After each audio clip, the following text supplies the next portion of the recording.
If your dream is to be a hitman for a Mexican drug cartel, you've got to start young. Teens are the best. They enjoyed the rush. They enjoyed getting paid to kill people. Yeah. Best of all are Chicano kids. They can blend in on both sides of the border. You had American youth dressed like Americans, speak like Americans, able to travel like Americans. There's a lot of money involved. Cars, girls, anything you need. To a teenage hitman, life is a video game. His victims, just losers. Too bad for them.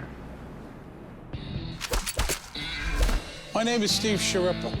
I grew up in a pretty rough neighborhood in Brooklyn, New York. I've seen good people turn bad and bad people turn worse. Some took contracts to carry out a hit. Some were victims of a hit. To hitman, life and death are just part of the business. It's nothing personal.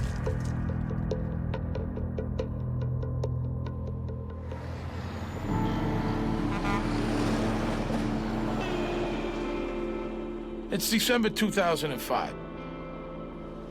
It's a sunny afternoon in Laredo, Texas.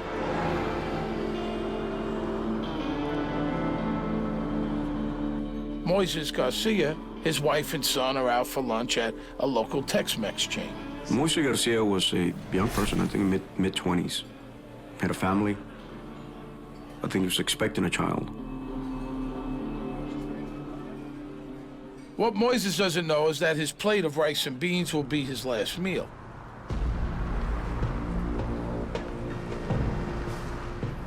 Those three kids circling the block are assassins. They're pros. They've been looking for him. That kid with a pistol is Rosario Retta, an American teen from Texas. Rosario Retta is very short, stocky, and has a very peculiar look to him. His nickname was Bart, because they said he looked like Bart Simpson. The fact that Rosalio Retta looks like Bart Simpson isn't that unusual for an American teen. But he does have things that make him special. Oh, he's got a lot of drive, he's got a job, he's got a talent, and he works very hard. Thing is, his talent is for murder. He's a hitman, and he started when he was 13. The years go by, and so do the killings. By the time he's 16, Retta's got nearly 30 notches in his belt.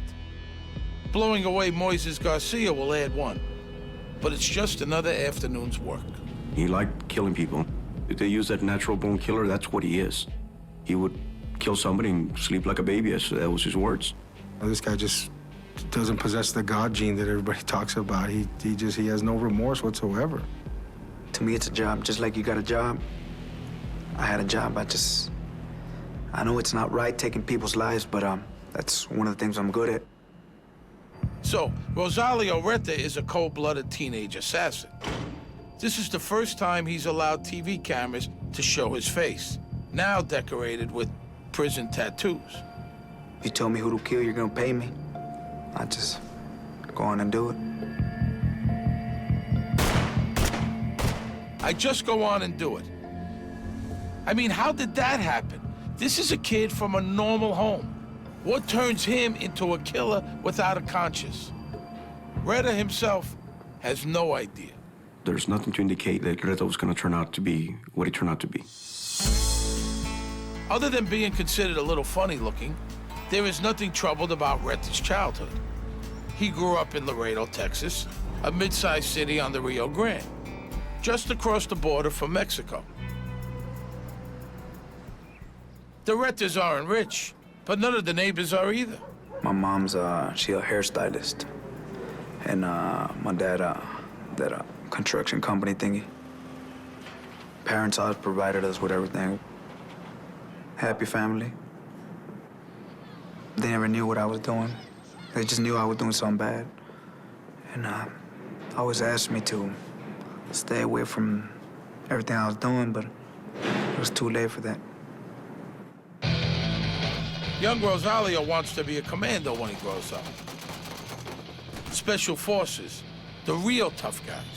When I was small, I wanted to be a Navy SEAL for the military, but started getting in trouble, and you can be part of that with a criminal record. A rap sheet might put off Navy recruiters, but there are outfits that consider having one a feather in your cap. In Laredo, those guys are easy to find.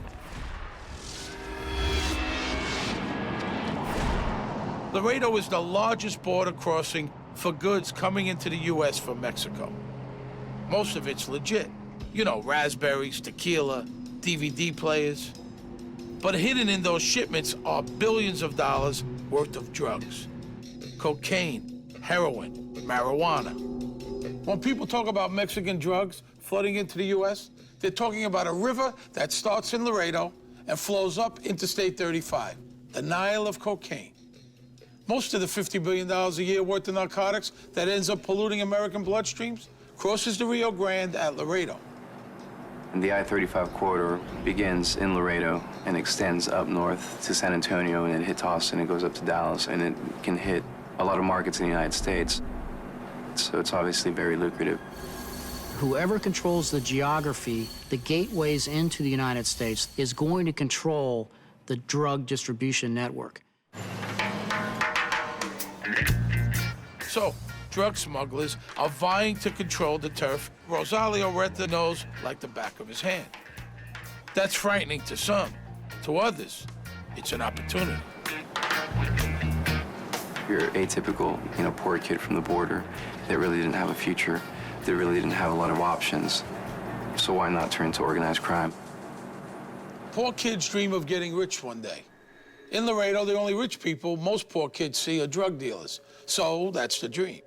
And the richest guys, they're the ones who work for the big cartels. Even though Retta's parents both worked, they put no silver spoons in their son's mouth. It's not unusual or hard to believe that a lot of these kids latch on to these ideas of this glamour, this sort of indestructible lifestyle. They are offered cash, cars, as many girlfriends as they want, power, prestige, the ability to take a life and not blink an eye. I liked it. I grew up liking that kind of lifestyle. Just want to be a part of it, so. Retta isn't the only kid who wants out of Laredo's dusty streets. His best friend, Gabriel Cardona. We're best friends since we were kids. We still go to school together and everything. Gabriela Maldonado is Gabriel Cardona's mother. She can't stop her boy from getting lured into the drug life, and the reason is plain to see. The money. They don't want to be poor. They don't want to work. They want to have money just like that, easy. Cardona dreams of mainstream success, but his ambitions don't survive the temptation of easy money. He used to say he was going to be a lawyer, be a police, but before he was 15. And after that, I think his friends changed him. To her, Rosalio Retta, even though he is younger, is the driving force. Just a bad seed. I did like him. You can tell if he's a good boy or he's not, just by looking at him. Good or bad, if they had money in their pockets, kids in Laredo head across the Rio Grande to get their kicks. Nuevo Laredo is their town's far spicier Mexican sister. They go out there and hang out in nightclubs on the Mexican side, and they start seeing their old friends, hanging around with good-looking women. They're driving around expensive vehicles, a lot of money, and they don't have a job. The Eclipse is the place that draws them. If you want to be noticed in Nuevo Laredo, the Eclipse is your stage. I used to go there a lot. Everybody used to go to that club. The two pals from across the border get noticed, all right. Scouted is more like it. Retta is just 13. Cardona, he's 16. But they have a natural ability. That much is clear. At that point in time, there was certain members of that cartel that, I guess, befriended him. The guy who adds them to his entourage is a big fish. Cartel boss Miguel Trevino. Miguel Trevino Morales is greatly feared, one of the bad guys, one of the people that you do not want to mess with. Trevino is a man that is deemed to be by the U.S. Drug Enforcement Administration one of the primary cartel warlords that rules an empire. This is something you gotta know about Mexico. Drug bosses are rock stars. Kicking with Miguel Trevino makes you a player. I was real close to one of the big guys in Mexico. Kept on seeing me around a lot. Like what I do, the way I do it. So I started coming up little by little. What Retta does is hurt people. The way he does it is without remorse or hesitation. Trevino likes that. And make no mistake, Miguel Trevino is a truly bad guy. He has been known to participate and watch beheadings. This is an individual that is not afraid of picking up an entire family and eliminating them. Trevino commands a whole posse of killers, the Zetas. The Zetas are former Mexican army commandos who figured out that the bad guys pay way better. So they become enforcers for the Gulf Drug Cartel. When you look at the importance of the Gulf Cartel in connection to the actual drug trade, this is one of the major cartels operating in Mexico. The Gulf Cartel is run by guys like Juan Garcia Abrego and Carlos de la Cruz Reyna. The Gulf guys are big time mostly because they control the Laredo crossing, and thus the I-35 corridor. They keep control by killing anyone who gets in their way. Causing that carnage is what the Zetas do for a living. You know, a lot of kids are like, I want to be a doctor, I want to be an attorney. Everybody down there, they wanted to be Zetas. I want to be a Zeta, I want to be a Zeta. For Retta and Cardona, their childhood wishes come true. Trevino decides the boys have the right stuff to kill for the Zetas. But why do the cartels recruit teenagers? Why send boys to do hitmen's work? Cartel bosses like Miguel Trevino have given that a lot of thought. It's a question of psychology. Teens don't think about consequences. Their moral sense is less developed. But these teens' biggest appeal to Trevino is a special something other Zeta wannabes don't have and can't get: American passports. They can travel, they can mix, intermingle with other people here. They can themselves recruit other friends of them. Combine those Yankee passports with a taste for homicide and you're a top draft pick for a Zeta death squad. Retta and Cardona think murder is so much fun they do it for kicks. Cardona's first killing is a drunk he shoots in the face just to see what it was like. Trevino tests Retta too. I just wanted to see where you were at. You're able to kill someone.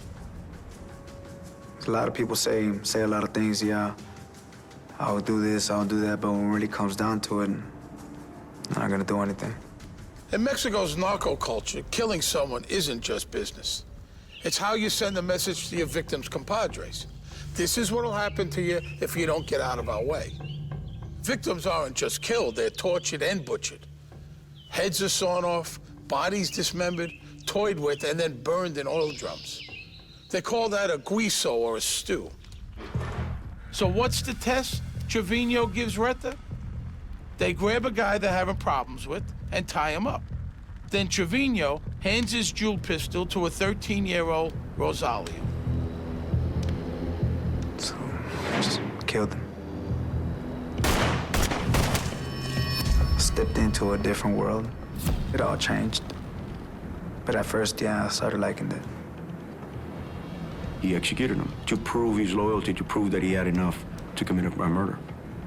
I knew what I was getting myself into. I wasn't a kid anymore at that time. It turned out that this 13-year-old was not your average kid.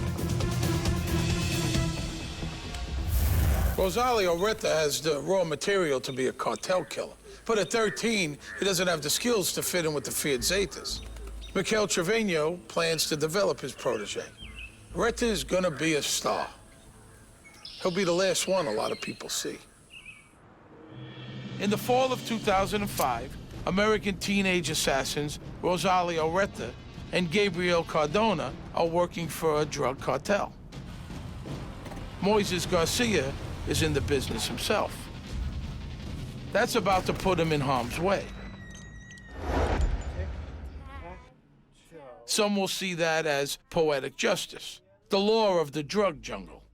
But Moises is not all bad. Oh my God, you win. Ow! He was married.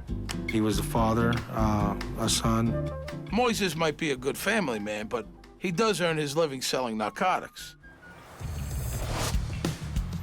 He supplies a Laredo neighborhood. Moises Garcia was a member of the Mexican mafia. Mexican mafia is a prison gang that was originated in California. It's real strong in the Texas area, real strong in our city. Moises Garcia, by the way, is no saint. He shot a guy in the head when he was 18, a prison friend of his. They met doing time on drug charges. Anyway, what I'm getting at is Moises, Retta, and Cardona are from the same world. I mean, they're all criminals.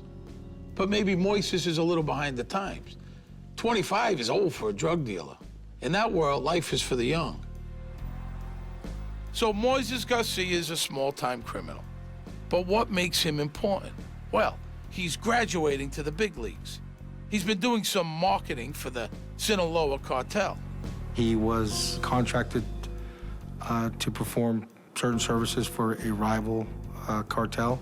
It's my understanding that that was the rationale and the reasoning behind him being set up as a target. And being someone the Zetas have a beef with is not what you call survivable. Getting killed, that's one of the main things. If you get on step on someone's toes, you're gonna get killed.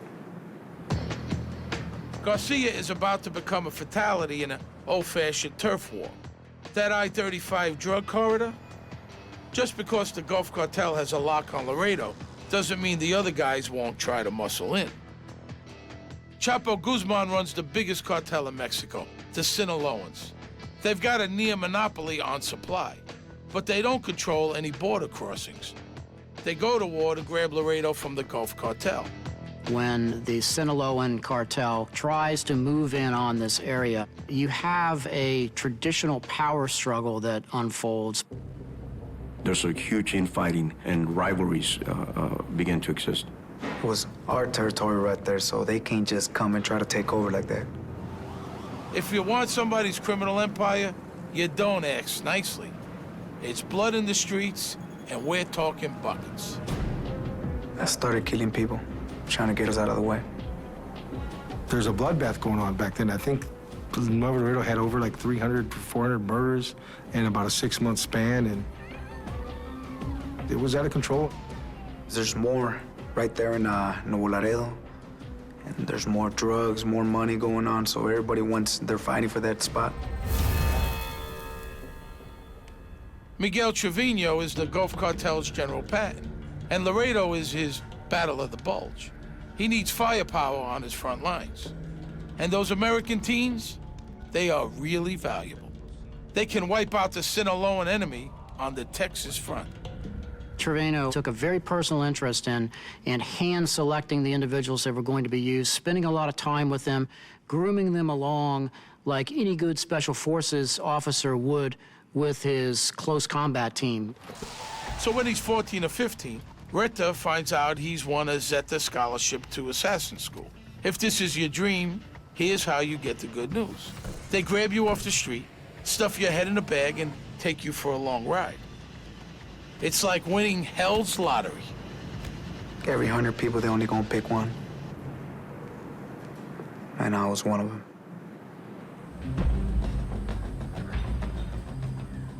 Most of these kinds of training operations are taking place on very rural ranch properties that are owned by the cartels. It's like a special force training.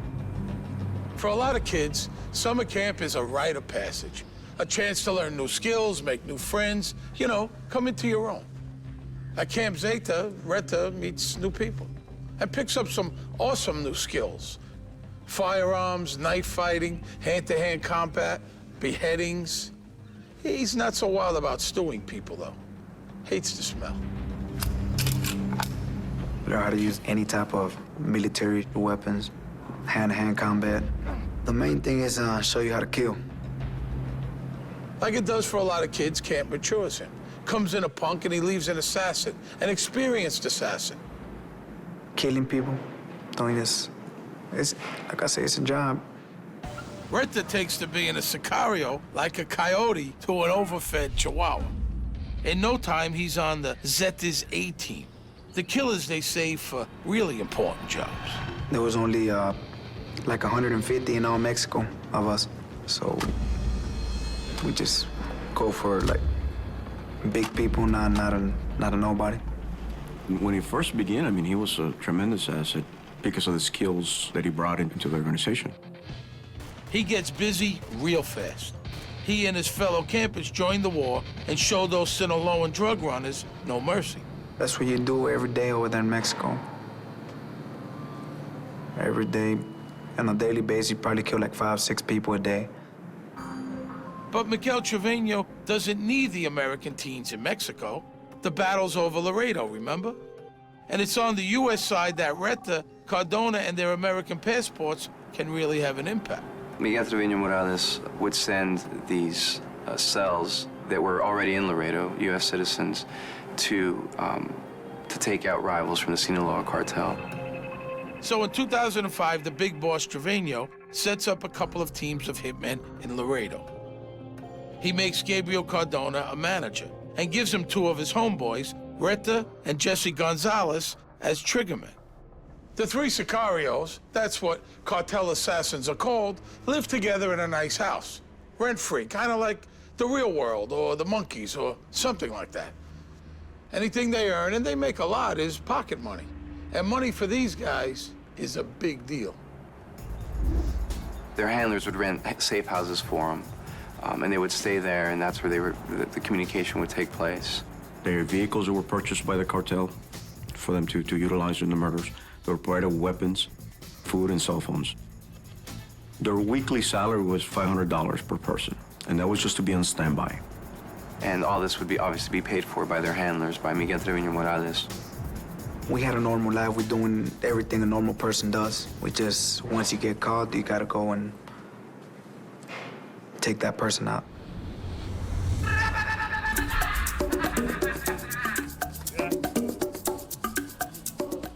We're not filling Sinaloans with lead. The teams are living in a teen paradise. Mattresses on the floor, video games, booze.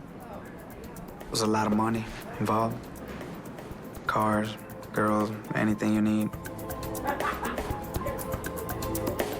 But once you kill somebody, you assassinate somebody, it goes from, if it's nobody, $10,000, $20,000. But I wasn't doing all that. If you're a nobody, I don't want to know anything about it. The people who were taken out, it was like from 75, 125, 200, 250, all the way up to 400,000. With that kind of income and no expenses, you can buy anything a teenager might want. Yeah. Retta, he likes nice cars. So what if he's not old enough to drive? The first Mercedes he got, he won at a raffle. The cartel was hosting some of their, I guess you'd call it a company picnic, for lack of a better term. They handed out door prizes, and he walked away with the, $75,000 Mercedes. Because the guy was only 14 at the time. You do good work, they give you good things. Rosalio Retta has come a long way. He's got a Mercedes and an unlimited supply of games and girls. And if that isn't good enough, he gets to kill people too. For Retta, life is good, and dealing debt just makes it better. These teenagers were thrill seekers. They enjoyed the rush. They enjoyed getting paid to kill people. They really actually liked doing it. Now, killing a guy, if you're a professional, is not a spur-of-the-moment thing. Most murders are, which is why they get solved pretty quickly. Killing isn't hard. It's not getting caught that separates the pros from the merely homicidal. I mean, you gotta have a plan. And when you figure into their plans, it's gonna be a very bad day. American teenagers Rosario Retta and Gabriel Cardona are working for the Zetas. They're helping fend off a rival drug cartel, which is trying to take control of the border crossing from Mexico to Laredo, Texas. Everybody wants, they're fighting for that spot. Try to come in, but they didn't make it. But the war won't really be won until the U.S. side is cleared of Sinaloa and allies. That's why Moises Garcia will end up dead. But there's more to this story than a war between two drug cartels. Laredo's got a man on the front lines of law enforcement. He's also named Garcia, Detective Robert Garcia, the Sherlock Holmes of the Tex-Mex border. We interviewed him in shadow for his own safety. There's always been violence on the border, but the way that some of the murders were being committed started raising some flags as to new trends of criminals coming in. Garcia's seen a corpse or two in his time. He's got a connoisseur's eye for professional murders. The way they were committed, I mean, it's not the usual type. This one, you started seeing more a gang-style type of thing, you know, using more high-powered weapons, you know, AK-47s, and it looks like they were more planned. Garcia knows the cartel's appetite for violence is more than his small department can handle. He can see the storm clouds across the river. From day one, we knew that whatever happened across is going to trickle into our side, it's going to have an effect. So we were always working together and trying to get ahead of it. We're not going to bury our heads in the sand and say there's no spillover, there's no violence, or it doesn't affect us. Garcia fears that if Mexico's drug war spills across his border, Laredo, Texas could become as lawless as Nuevo Laredo, Mexico. Garcia wants to get 9 different government agencies, state and federal, to cooperate to share information and resources. Do you have any idea how hard that is? Well, he does it. They all sign on to stop the drug cartel's Texas killing spree. With that kind of investigative firepower, Bart stays as a Sicario, a number. The detective mobilizes every force he can. We started forming our own intelligence units, our own type of aggressive patrol, picking up local gang members, and started interviewing them. At first, he doesn't get much. The break comes when Detective Garcia is assigned to investigate the murder of a guy named Noe Flores. Noe Flores, that was mistaken identity. They were targeting his brother, which was Mike Lopez, but they killed Noe Flores by mistake. Mike Lopez befriended and started dating Miguel Trevino Morales' ex-girlfriend, so that's why he wanted to do away with this guy. So the boss Trevino has his boys drive up to Lopez's house. He's there.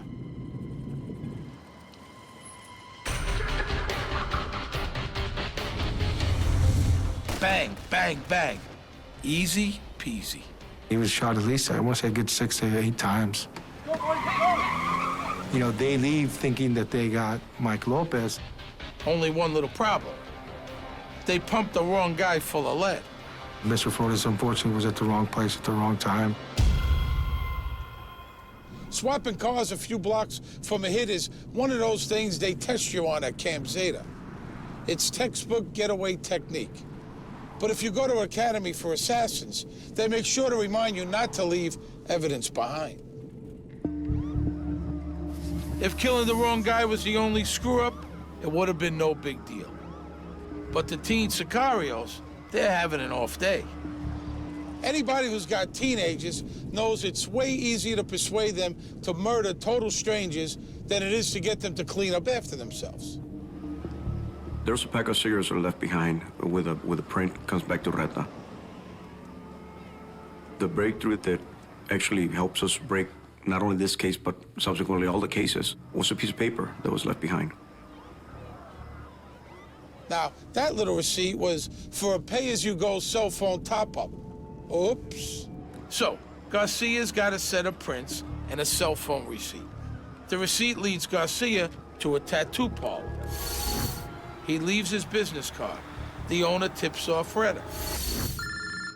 A few days later, the detective's phone rings. Garcia. He doesn't recognize the voice. Yeah. He says, I have an understanding you're looking for me on Bart. You better stop investigating the murders, or, we're gonna kill you and your family. You don't know who you're messing with. Just calm down. Tell him to stay away. Because I didn't want to do anything to him. I wasn't really worried about the rest of the homicide detectives because they're all naive and green, so he was the smartest one of the whole lot. So that's one we had to watch out for. So yeah, we knew where he lived, where he ate, everything. That was daily schedule.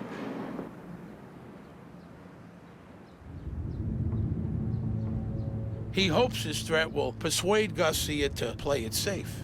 Once he killed law enforcement on the U.S. side of the border, our hell's gonna break loose. So the only way I was gonna take him out too is if he got in my way.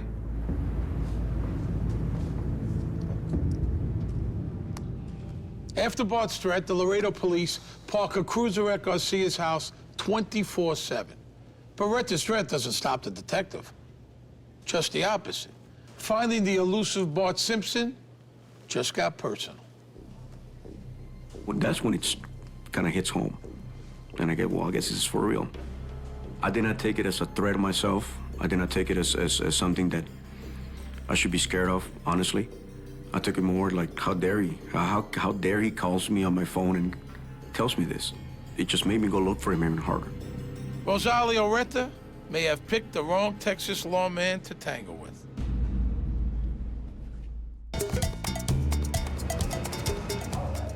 The war between two of Mexico's powerful drug cartels is spilling over onto American streets.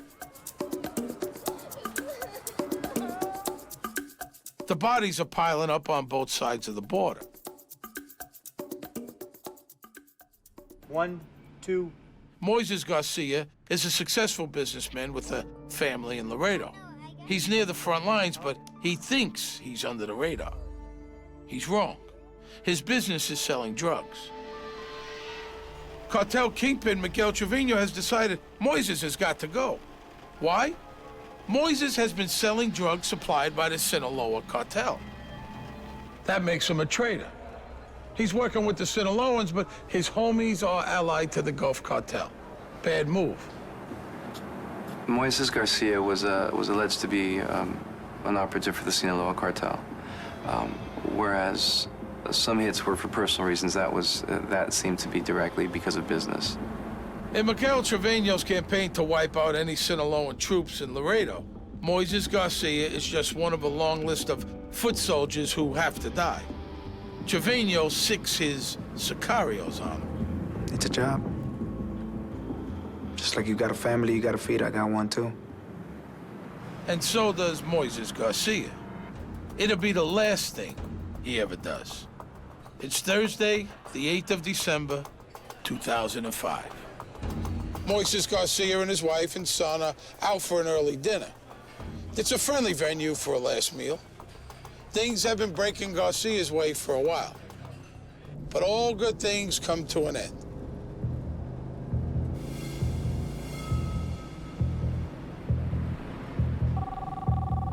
The order to kill Moises Garcia came directly from Miguel Trevino, with his group of sicarios, that being Jesse Gonzalez, Cardona, and Rosario Retta. They wouldn't do the killing unless it was ordered directly by him. Even a run-of-the-mill pop like Moises Garcia is meticulously planned. The targets were assigned. Sometimes they would come in with a package with their name or photograph. I'll look it up. I'll find where he lives, what he drives, where he works, family, everything. For a couple of days, until they tell me to kill him. That's what he enjoyed, the surveillance and the tracking down. He enjoyed the hunt. You would follow them around Monday through Friday. Monday he picks up his daughter at 3:30. Always has lunch at such and such place. Is home typically by this time. Might stop off at this bar. So they had notes, and when the order came down, they would refer to their book and see, okay, well, it's Wednesday, he should be here right about now. The tactics they were using was very impressive. They knew where he lived, and they set up surveillance at his house. It was an apartment. But they were never able to catch him when he left. The problem with tracking down a drug dealer like Moises is he just doesn't keep regular hours. Luckily for Retta and crew, he does drive a distinctive car. Look, right there, right there. They were driving around, they spotted his vehicle. He was driving a white Lexus at the time. They located him at a restaurant where he was having lunch with his wife and one of his kids. Moises Garcia is a dead man noshing. You can see it, too, on the video. You see this Bronco just, you know, circling the place 2, 3, 4 times, waiting for Moises Garcia to leave. The boys don't care that Moises is with his son and pregnant wife. Having a kid there just makes it easier. He's less likely to return fire. During the meal, Moises gets a phone call. Duty calls. Lunch is over. Tip-off or setup, we'll probably never know. Moises doesn't tell his wife why, just says, hey, it's time to go. But the predators have had all the time they need. They've picked a spot and a strategy. Boom, boom, boom. Training. It pays off when you're under pressure.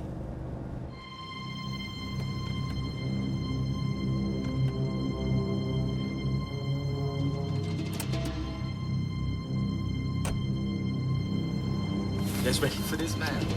He's ready for this shit.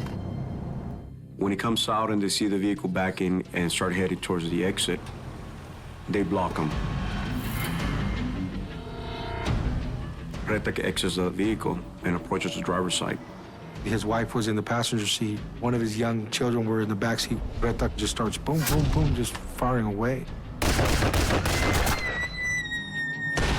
Retta's 9mm holds 10 slugs. He empties it.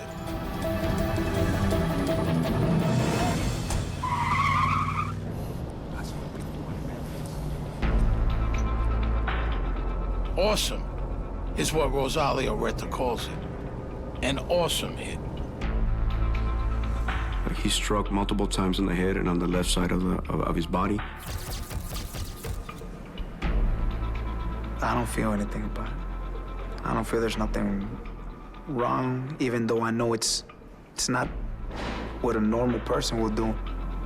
Moises dies instantly, but he's not the only one Retta shoots. Some of the rounds go completely through him and strikes the passenger, which was the wife. 2 bullets hit Moises' wife. Miraculously, she and her unborn daughter are not badly hurt. Their son in the back seat is okay, physically anyhow. More than anything, it was more just the sheer panic and brutality of it, of seeing it happen right before your eyes, right next to you. She's deeply traumatized, but Moises' wife can describe the kid who shot her and killed her husband. She described the shooter and how it happened and how the shooter just got down, didn't say anything, just pulled out, you know, a gun and started shooting away. But more than anything, it was her physical description of the shooter, the young man with a lunar, which is a mole. In those days before he got his tattoos, that mole was the one thing that made Retta memorable. It will be the vital clue that gives a face to Moises Garcia's killer. Moises Garcia, a Laredo, Texas drug dealer, has met his fate in the parking lot of a tortilla stand. For Rosario Retta and his fellow teenage sicarios, killing Garcia is just an afternoon's work. They flee the area, travel approximately 6 or 7 blocks from there, call some sicario friends to come and pick him up, and takes him to a safe house. The boys don't think Moises was important. They were wrong about that. And killing him in front of his family was a big mistake. Moises' wife got a good look. The kid with the gun had a mole on his face.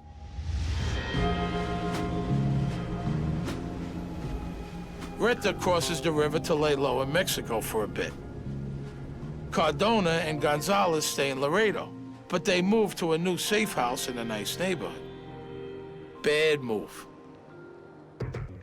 After the Moises hit, It doesn't take Detective Robert Garcia long to ID the teenage assassins.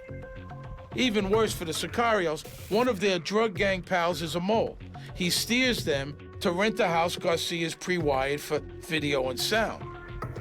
The detective's new Sicario channel is a lawman's dream. That's not a normal day-to-day conversation that they have. It's not, let's go to the movies or let's go to the mall. It's just talking about, let's go kill this person. It's totally different. By April 2006, only 4 months after Moises was killed, the cops have everything they need on tape.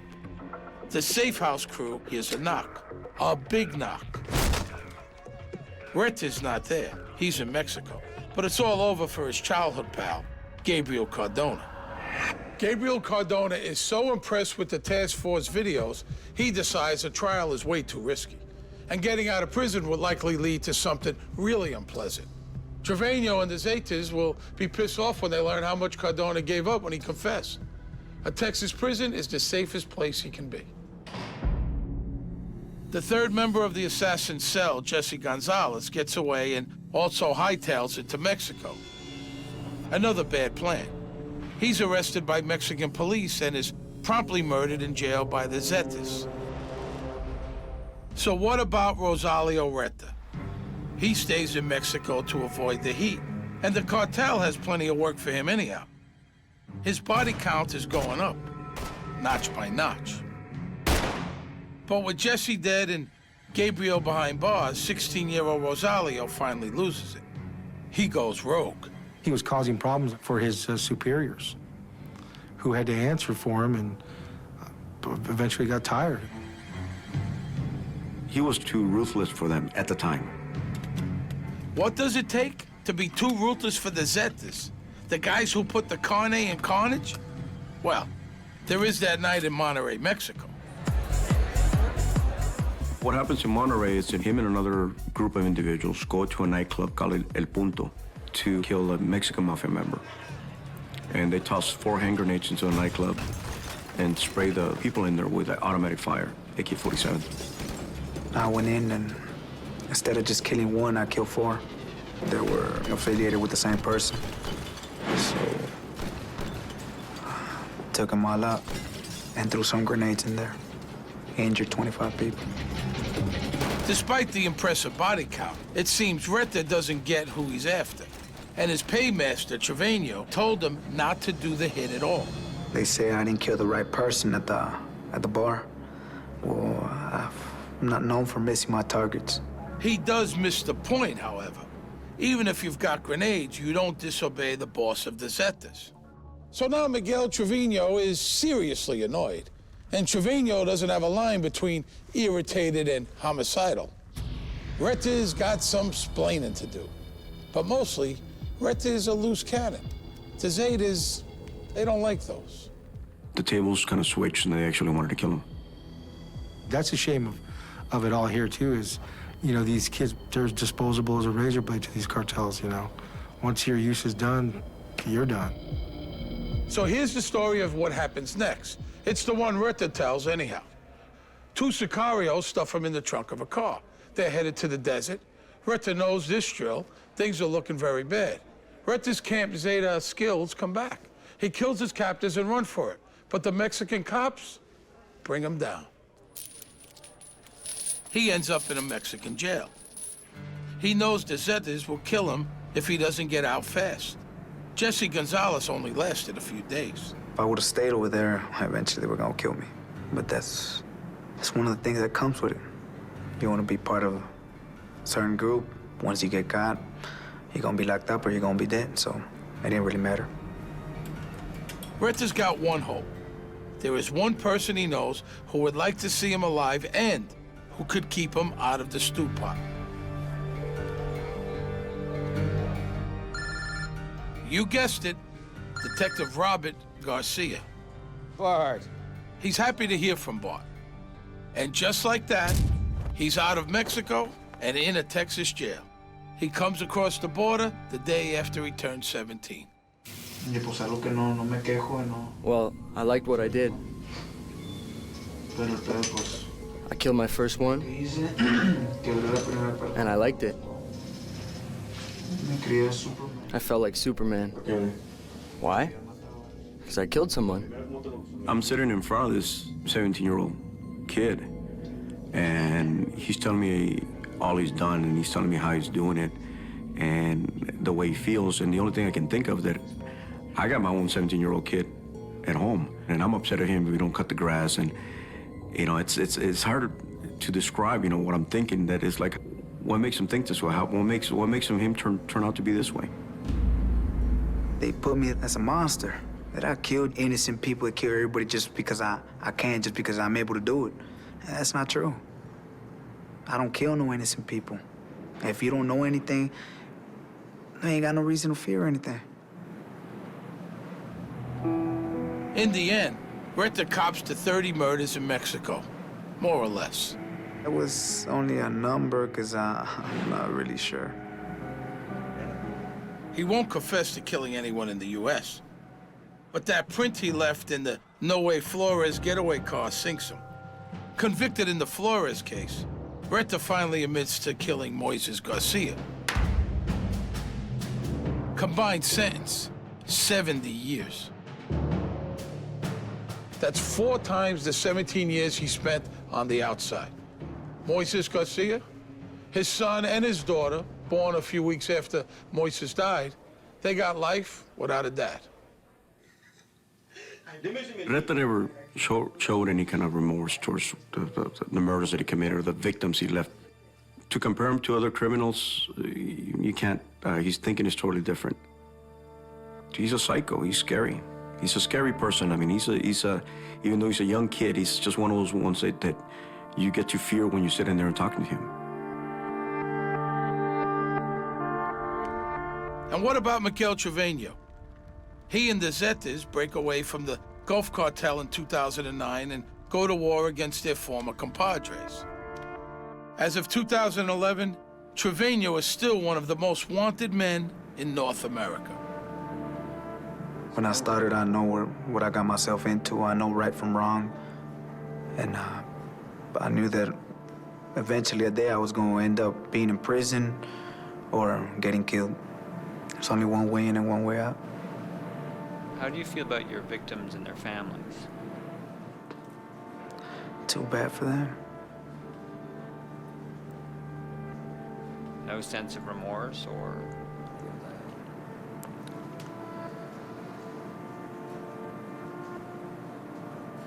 No. And that war over who gets the money that cascades south from American drug users, well, that's still going on. What's happening now makes Retta and Cardona look warm and fuzzy. And that, my friends, takes some doing.